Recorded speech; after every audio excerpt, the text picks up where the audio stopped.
तो आदाब, नमस्कार, गुड इवनिंग, सत श्री अकाल। एक बार फिर आप तमाम लोगों का स्वागत है क्राइम तक की कहानी के इस एपिसोड में। उम्मीद है पूरी क्राइम तक फैमिली अच्छी होगी।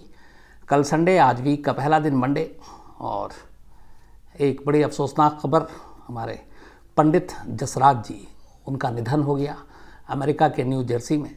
और 2-3 बार मौका मिला मुझे मिलने का उनसे, और लाइव परफॉर्मेंस भी देखी। हमारे टीम में एक सहयोगी हैं संजय शर्मा, उन्होंने बाकायदा उनके साथ एक बार मंच भी शेयर किया था। संगीत की दुनिया के एक अद्भुत सितारे थे, बीमार थे पिछले काफ़ी वक्त से। पहले मुंबई में थे, उसके बाद यूएस चले गए, अभी वहीं थे। तो अभी ये थोड़ी देर पहले खबर आई है, तो पूरी क्राइम तक टीम की तरफ से उनको श्रद्धांजलि। और अब अभी ये पता नहीं है कि उनको न्यू जर्सी से हिंदुस्तान लाया जाएगा कि नहीं। ये शायद थोड़ी देर के बाद परिवार और बाकी चीज़ों से तय होगा। बाकी सुशांत सिंह राजपूत केस में कोई अपडेट अभी नहीं है। सुप्रीम कोर्ट में मामले की सुनवाई है, लेकिन अभी थोड़ी देर पहले तक मैंने चेक किया, लिस्टेड नहीं है अभी तक सुप्रीम कोर्ट में। हो सकता है थोड़ी देर के बाद लिस्टेड हो जाए तो कल सुनवाई हो सकती है, लेकिन अभी तक सुप्रीम कोर्ट के जो रजिस्ट्रार की तरफ से जो केस की लिस्ट आती है उसमें ये लिस्टिंग में नहीं है। तो इसका मतलब है कि शायद कल भी इस पर कोई फैसला नहीं आएगा। थोड़ी देर के बाद अगर लिस्ट में शामिल हो जाए तो वो अलग बात है। बाकी आज की कहानी बहुत सारे आप लोगों की फरमाइश थी। ये मोसाद के बहुत सारे ऑपरेशन की कहानी आप लोगों को सुनाई।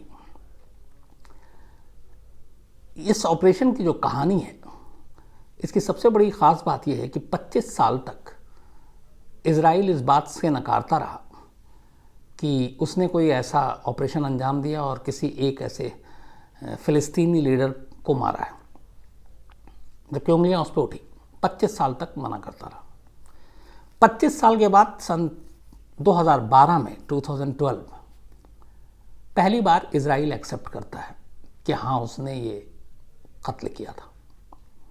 और क्यों करता है?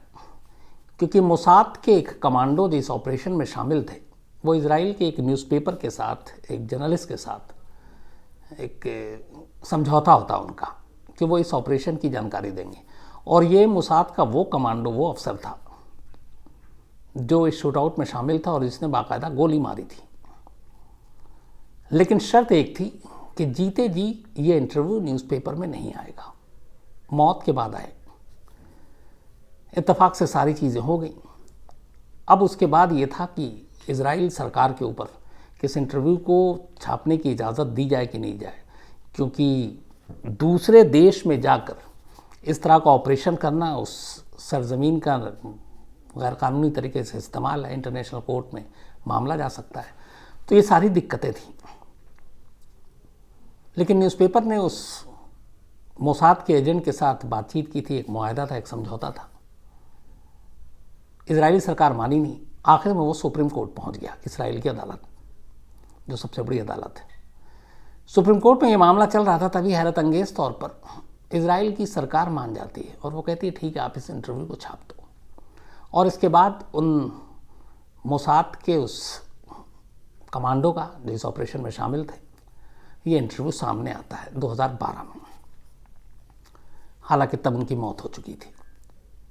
तो पहली बार इजराइल एक्सेप्ट करता है कि एक विदेशी धरती पर जाकर उसने बहुत सारे ऐसे किलिंग ऑपरेशन को अंजाम दिया। इस ऑपरेशन के बारे में एक्सेप्ट किया कि हाँ, उसका हाथ था। कौन ये शख्स, कैसे दूसरे देश में जाकर ये सारे ऑपरेशन को अंजाम दिया, ये पूरी कहानी है। फ़िलिस्तीन और इजराइल की लड़ाई के बारे में हम सब कुछ जानते हैं। 1948 में जब इजराइल अलग देश बना तो बहुत सारी चीज़ें हुई, बहुत सारे लोगों को घर बार छोड़कर जाना पड़ा दोनों तरफ से। तो उसी में एक शख्स था, एक उस वक्त, जिसका नाम अबू जिहादी उर्फ खलील अल वज़ीर, असली नाम खलील अल वज़ीर था। रामल्ला में ये पैदाइश बच्चे सब रहते थे, माँ बाप सारे। लेकिन जब इजराइल का जन्म हुआ तो ये परिवार वहाँ से निकल गया, कई देश इधर उधर भटकते भटकते। फिर धीरे धीरे पढ़ाई करने के बाद फ़िलिस्तीनी मूवमेंट से जुड़ गया। और उसके बाद जब फ़िलिस्तीनी लिबरेशन ऑर्गेनाइजेशन यानी PLO का गठन हुआ तो अबू जिहाद इस PLO के जन्म में कहते हैं कि मेन कुछ लोगों में से एक थे।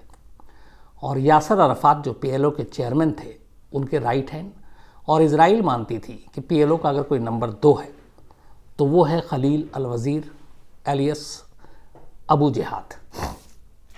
अरब देशों में अबू जिहाद के नाम से ही खलील को पहचाना जाता था। धीरे धीरे यासिर अरफात के साथ एक लंबा रिश्ता रहा। फ़लस्तीनी और उसकी जो लड़ाई चली उसमें बहुत सारी चीज़ें की।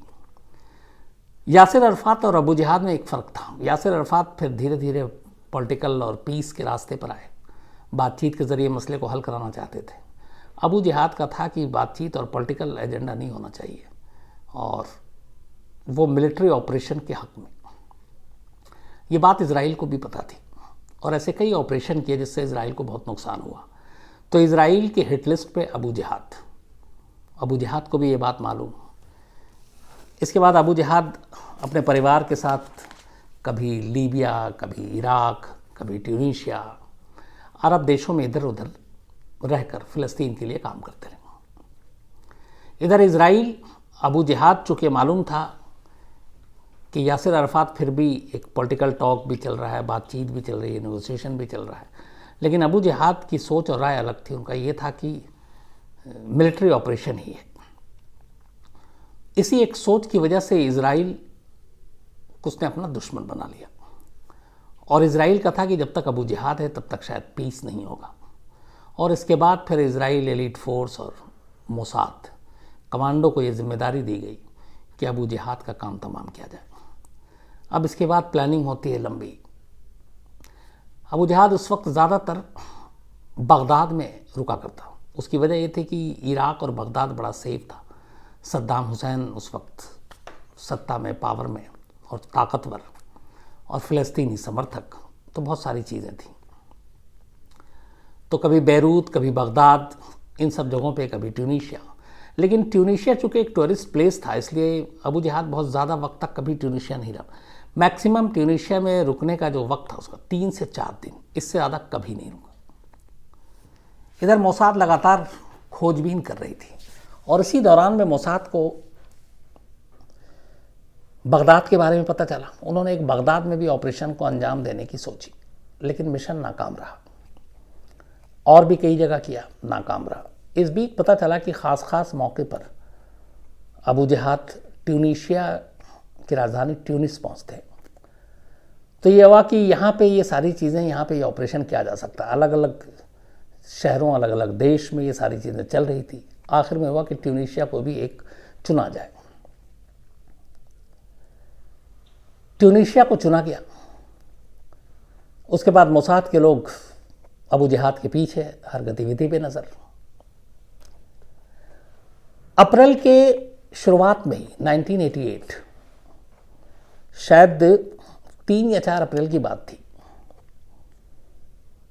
अबू जिहाद अपनी वाइफ इंतसार, एक बेटी और एक बेटा 2.5 साल का, बेटी भी 4-5 साल की, उसको लेकर ट्यूनीशिया पहुंचते हैं।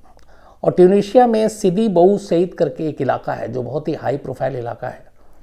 वहाँ पे एक विला में ठहरते हैं। ये विला बीच के किनारे, और इस इलाके में ट्यूनिस के सिदी बऊ सईद जो बताया, ये वीवीआईपी एरिया। यहाँ पे जितने भी एम्बेसी हैं उन सारे एम्बेसी के वहाँ पे दफ्तर, साथ में एम्बेसडर के घर, जिसमें अमेरिका के भी, इराक के भी और ट्यूनीशिया के जो बड़े आला अफसर, सारे उनका घर। हर वक्त वहाँ पे गार्डेड पुलिस फोर्स, तमाम चीज़ें। तो सुरक्षा और सिक्योरिटी के हिसाब से ये एरिया काफ़ी सेफ था। और उस वक्त ट्यूनीशिया में फ़लस्तीनी लिबरेशन ऑर्गेनाइजेशन के भी तमाम बड़े नेता थे। उनका एक तरह से हेडक्वार्टर भी था ट्यूनीशिया। तो इस एरिया में फ़लस्तीनी लीडर भी कई रहते थे, तो उनकी भी बाकायदा निगरानी की जाती थी। बाकायदा फ़लस्तीन के अपने जो थे अंगरक्षक, वो भी वहाँ निगरानी करते थे। तो इस विला में पहले भी कई बार आकर अबू जिहाद ठहर कर जा चुके। अप्रैल 3 या 4 अप्रैल 1988 को फिर पहुँचते हैं और इसी विला पे रुकते हैं। लेकिन पहली बार ऐसा हुआ कि 3-4 दिन से ज़्यादा कभी वो ट्यूनीशिया में एक साथ नहीं रुके, क्योंकि उनको मानना था कि ये टूरिस्ट प्लेस है, अनसेफ है। काम इतना पड़ गया कि 2 हफ्ते रुकना पड़ा। इस 2 हफ्ते के दौरान अचानक एक बार उन्हें खबर आई, एक पीएलओ का हाई रैंक अफसर जो फ्रांस में था, उसको कोई लेटर और कोई जानकारी देनी थी। ट्यूनीशिया से अबू जिहाद ने अपने खास भरोसेमंद आदमी को फ्रांस भेजा, वो लेटर लेकर आया। उसमें डिटेल ये था कि मोसाद और इजराइल मिलकर टॉप किसी फ़लस्तीनी लीडर के कत्ल की प्लानिंग कर रहे हैं, और वो कोई भी हो सकता है लेकिन टॉप मोस्ट। तब उसमें अबू जिहाद भी थे। अबू जिहाद ने फिर लेटर वेटर पढ़ा, उसके बाद कहा कि अब इसको ट्यूनीशिया छोड़कर बगदाद जाना चाहिए। लेकिन कुछ इतनी इंपॉर्टेंट मीटिंग थी कि वो ट्यूनीशिया छोड़ नहीं पाया। इसी दौरान में एक वकील जो था उसको भी गिरफ्तार कर लिया गया। 3 फ़लस्तीनी कमांडर थे, उनका कत्ल हो गया। ये सारे 3-4 दिन के अंदर हुआ। अब ये था खतरा कि कुछ भी हो सकता है, और ये तय हो रहा था अबू जिहाद को कि अब अपना काम 1-2 दिन में ख़त्म करके यहाँ से निकलना है। 16 अप्रैल की तारीख आ जाती है 1988। इस विला में अबू जिहाद अपनी पत्नी और 2 बच्चों के साथ, बीवी और बच्चे ऊपर फर्स्ट फ्लोर पे थे, अबू जिहाद नीचे थे। कोई गेस्ट आया हुआ था मिलने के लिए। अचानक रात करीब 9-10 बजे घर की लाइट चली जाती है। ट्यूनीशिया ये लोग हमेशा सालों से आते रहे, उन्होंने कभी ट्यूनीशिया में अंधेरा नहीं देखा, यहाँ तक कि स्ट्रीट लाइट भी चली जाती है। तो पहली बार बड़ा अजीब लगा। उनकी वाइफ ऊपर घबरा गई। उन्होंने नीचे पूछा अबू जिहाद, तो उन्होंने बताया अभी गेस्ट के साथ हूँ, ऊपर आ रहा हूँ। उनके लिए भी अनोखा था कि ये ऐसे लाइट चली गई। खैर थोड़ी देर के बाद लाइट आ जाती है, लेकिन अबू जिहाद बिज़ी रहते हैं। करीब 12:30 बज जाता है। लाइट आने के बाद कुछ और मेहमान आते हैं, उनसे बातचीत होती है। उनकी वाइफ बुलाती है कि ऊपर आकर सो जाए, वक्त काफ़ी हो गया। वो कहते हैं थोड़ा और काम है। इसी बीच में एक फ़ोन की घंटी बजती है, और इस फ़ोन की जो घंटी बजी, ये उस वकील का फ़ोन था जिस वकील को 1-2 दिन पहले गिरफ्तार किया गया था। वक्त हो रहा था रात करीब 12:40। 16 अप्रैल की बात थी। अबू जिहाद उस फ़ोन को रिसीव करते हैं, और वो उस वकील के लॉयर से बात कर रहे होते हैं। ये घर का सीन है।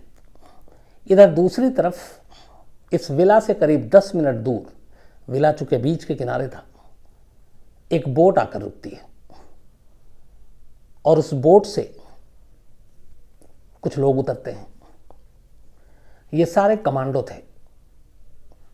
बोट जब किनारे में रुकती है तो किनारे में ऑलरेडी कार और बाइक पे कुछ लोग इंतज़ार कर रहे थे। ये सारे वहाँ के मोसाद के एजेंट थे। ये वैसे ही था जैसे मुंबई में 10 आतंकवादी समंदर के रास्ते घुसे थे और अपने ऑपरेशन को अंजाम करके उनको वापस उसी रास्ते से जाना था। ये तरीका यही था। ये सारे मोसाद के लोग जो वहाँ पे समंदर किनारे उतरे, ये इजराइल से लंबा सफ़र तय करके आए थे समंदर के रास्ते, और उस जहाँ पे उतरे थे वहाँ से उस विला की दूरी थी 10 मिनट, और इनके पास टोटल वक्त था 20 मिनट। 10 मिनट जाने का और 10 मिनट आने का, और बाकी जितने देर में सारी चीज़ें हों। बोट से उतरते हैं, पहले से कार और बाइक में यहाँ तैयार थे। ये सारे ट्यूनीशिया के जो स्पेशल फोर्स की यूनिफॉर्म है उसमें थे। इसके बाद ये वहाँ से रात के अंधेरे में निकलते हैं। इधर फ़ोन पे अभी लगातार बात हो रही है अबू जिहाद की वकील से। इस बीच में सबसे पहले इस विला के पास 2 लोग आगे बढ़ते हैं, और एक अजीब चीज़ ये हुई थी कि यहाँ पे हमेशा सिक्योरिटी होती थी, सारी चीज़ें। उस रात बाकायदा पुलिस फोर्स को ये कहकर कि सिदी बऊ सईद लेन जो है, जहाँ पे अबू जिहाद का घर था, जहाँ वो विला पे रह रहे, सारे पुलिस फोर्स को वहाँ से ड्यूटी से हटा दिया गया, उनके सीनियर अफसर ने। लोगों ने पूछा, जो वहाँ पे कुछ फ्रेंच और कुछ बाकी भी लोग रह रहे थे, कि आज यहाँ पे सिक्योरिटी नहीं है, तो उन्होंने कहा कुछ और कहीं ज़रूरत है, तो वो एक रहस्यमय तरीके से हटा दिया गया। इस दौरान में आसमान में एक प्लेन लगातार उड़ रहा है, और ये भी वहाँ के लोगों के लिए बड़ा अजीब था कि ऐसे क्यों बार बार ये प्लेन आ रहा है। 2 लोग अब विला की तरफ बढ़ते हैं। ये दोनों मोसाद के कमांडो थे। एक ने लड़की के ड्रेस पहन रखे थे और लड़की का हुलिया बना रखा था, जबकि वो मेल था। उनके हाथ में एक गिफ्ट पैकेट था चॉकलेट का, और एक कार्ड था। उस गिफ्ट पैकेट के अंदर साइलेंसर लगा पिस्टल था, और गिफ्ट इस तरीके से पकड़ा गया था कि बिना खोले हुए वो आराम से गोली चला सकता था। ये दोनों वहाँ पहुँचते हैं गेट के पास। गेट पे एक गार्ड था। गार्ड से वो ये पता पूछने के लिए उसको आवाज़ देते हैं। गार्ड करीब आता है, वो लिफाफा देते हैं। इतनी देर में गार्ड जब तक उस लिफाफे के एड्रेस को देख रहा है, दूसरा जो गिफ्ट पकड़े हुआ था वो ट्रिगर दबा देता है। साइलेंसर से गोली चलती है, गार्ड वहीं पे गिर जाता है। इसके बाद ये दोनों तेज़ी से उस गेट को खोलकर अंदर दाखिल होते हैं। अंदर दाखिल होने के बाद इन्हें सब कुछ पता था कि कौन कहाँ कैसे होगा, लेकिन इस बीच में इनके अंदर जाने के बाद और दरवाज़ा कुछ ज़ोर से खुलता है, उसकी आवाज़ ऊपर तक जाती है। अबू जिहाद को थोड़ा डाउट हो जाता है। अबू जिहाद फ़ोन रखते हैं और वो अपने बेडरूम की तरफ भागते हैं और वहाँ से लोडेड पिस्टल था वो उठाने की कोशिश। साथ में बीवी भी घबरा गई। पिस्टल लेके वो जैसे ही दरवाजे के करीब आते हैं तब तक गोलियां चलनी शुरू हो जाती हैं। अबू जिहाद अपनी बीवी को एक तरफ धक्का देते हैं, वो नीचे गिर जाती हैं। वो फायर करते हैं, जवाबी फायर होता है। गोली लगती है पहले बाह में, फिर सीने में। इसके बाद वो वहीं गिर जाते हैं। अब मोसाद के 4 कमांडो ऊपर आते हैं। पत्नी बराबर में है, लेफ्ट साइड में, अबू जिहाद राइट साइड में। अब वो गिरा हुआ, बीवी को लगा कि अब उसे भी गोली मारी जाएगी। एक कमांडो अपना मशीन गन जो है उनके सर के पीछे रखता और कहता मुड़ जाओ और दीवार की तरफ मुंह करो और मुंह इधर मत घुमाना। उसके बाद दूसरा कमांडो ऊपर आता है और अपनी पूरी मशीन गन अबू जिहाद के जिस्म में खाली कर देता है। इस दौरान में बीवी पलट कर फिर देखने की कोशिश करती है कि उसका पति शौहर कैसा है। वो फिर से उसके मशीन गन को लगाता है और कहता है कि इधर मत देखो वरना गोली मार देंगे। उसके बाद दूसरा आता है, वो ज़मीन पे पड़े अबू जिहाद के ऊपर फिर अपनी मशीन गन की सारी गोली खाली कर देता है। तीसरा कमांडो आता है, वो अपनी पूरी मशीन गन खाली कर देता है। इसके बाद जो चौथा उसकी वाइफ को अब तक बंधक बना के रखे हुआ था, उसकी वाइफ को कहता अंदर जाओ और वो अपनी मशीन गन की सारी गोली अबू जिहाद पर खाली कर देता है। चारों इसके बाद नीचे जाते हैं और नीचे जाने के बाद कुछ आवाज़ फिर गोलियों की आती है। बाहर में एक गार्ड और एक गार्डनर, एक माली था जो सो रहा था, वो गलती से उसको गोली लगती है, मारना नहीं चाहते। इस बीच में जब ये नीचे आ रहे हैं तब तक अबू जिहाद की जो बेटी है 5-6 साल की, वो जाग जाती है गोली और चीख पुकार की आवाज़ सुनकर। वो बाहर आती है। जाते हुए इस मोसाद के कमांडो में से एक उस बच्ची को देखता है। वो बच्ची के करीब जाता है और सीधे कहता है अपनी मम्मी के पास जाओ, और वो उस बच्ची को उसकी मम्मी की तरफ रास्ता दिखाकर वापस भेज देता है। इधर अबू जिहाद की वाइफ अभी तक पीछे मुंह करके खड़ी हुई कि पता नहीं कब गोली लगेगी, लेकिन कोई मारता नहीं है। उनका टारगेट सिर्फ एक था, अबू जिहाद। उसके बाद ये सारे वहाँ से निकलते हैं और जिस रास्ते से आए थे उसी रास्ते से फिर वो समंदर के किनारे पहुँचते हैं। बोट इंतज़ार कर रहा है और ये सारे वहाँ से निकल जाते हैं। करीब 10 मिनट के बाद अबू जिहाद की बीवी शोर मचाती है, हेल्प हेल्प। फ़ोन करने की कोशिश करती है, फ़ोन के लाइन डिस्कनेक्ट थे। उसके बाद पड़ोसी आते हैं, फिर पुलिस आती है। फिर सुबह होते होते सबको पता चलता है कि फ़िलिस्तीन का नंबर 2 यानी यासिर अरफ़ात के बाद जो सबसे बड़ा नेता अबू जिहाद, उसका कत्ल हो गया। बाद में फिर दमिश्क में शायद दफनाया गया, जिसमें खुद यासिर अरफ़ात शामिल हुए, हज़ारों लोग शामिल हुए। अब उसके बाद जांच शुरू होती है कि ये हुआ कैसे। तो शुरू में ही कुछ डाउट था कि इजराइल ने किया। इजराइल ने शुरू से मना करना शुरू किया, लेकिन इसमें कई चीज़ें थी कि अगर ये इजराइल ने किया तो एक तो बहुत बड़ा रिस्की ऑपरेशन था कि आप जाकर दूसरे देश में इस तरह का ऑपरेशन कर रहे हो, और ऑपरेशन ऐसे करना है कि आपको पकड़ में भी नहीं आना है, वरना फिर इजराइल की बहुत वो होगी, भत पिटेगी। और वहाँ ख़तरा भी है क्योंकि जिस एरिया में टारगेट है उस एरिया में मतलब पूरी तरह से प्रोटेक्टेड है, वो वीवीआईपी जोन है।